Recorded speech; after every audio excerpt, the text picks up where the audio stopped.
আমরা আমাদের অবস্থান কর্মসূচি আমাদের 4 দফা নিয়ে আমরা আমাদের ডিসি সাহেবের কাছে যাব, ডিসি সাহেবের কাছে স্মারকলিপি জমা দিব ইনশাআল্লাহ। এই স্মারকলিপি জমা দেওয়ার পরে আমরা অপেক্ষা করব, আমাদের একদিনের মধ্যে ইনশাআল্লাহ এই স্টেপ নিতে হবে ইনশাআল্লাহ। যদি না নেওয়া হয় আমরা আমাদের রাজপথে থাকবো ইনশাআল্লাহ, যতক্ষণ পর্যন্ত আমাদের এই 4 দফা এবং যৌক্তিক দফা না মানা হবে ততক্ষণ পর্যন্ত আমাদের এই আন্দোলন চলতে থাকবে ইনশাআল্লাহ।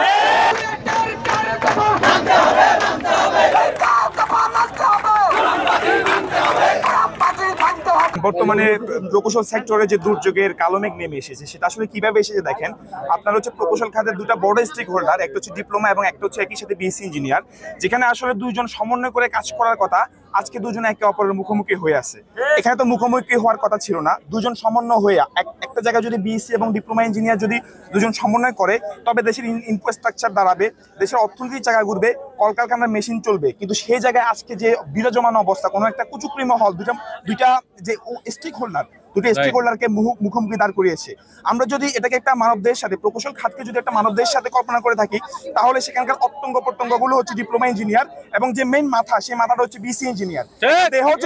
একটা দেহ যেমন মাথা এবং অঙ্গ প্রত্যঙ্গ ভাবে চলাচল করতে পারে না, ঠিক তেমনি প্রকৌশল খাত বিএসসি এবং ডিপ্লোমা ইঞ্জিনিয়ার ছাড়া কখনোই চলাচল করতে পারে না। আমরা চাই এই দাবিগুলো যৌক্তিকভাবে নিরসন করা হোক, সেই জায়গা থেকে আমরা কাজ করে যাচ্ছি যাতে প্রকৌশল খাতের যে সৌন্দর্য সেটা আসলে যাতে ফিরে আসে।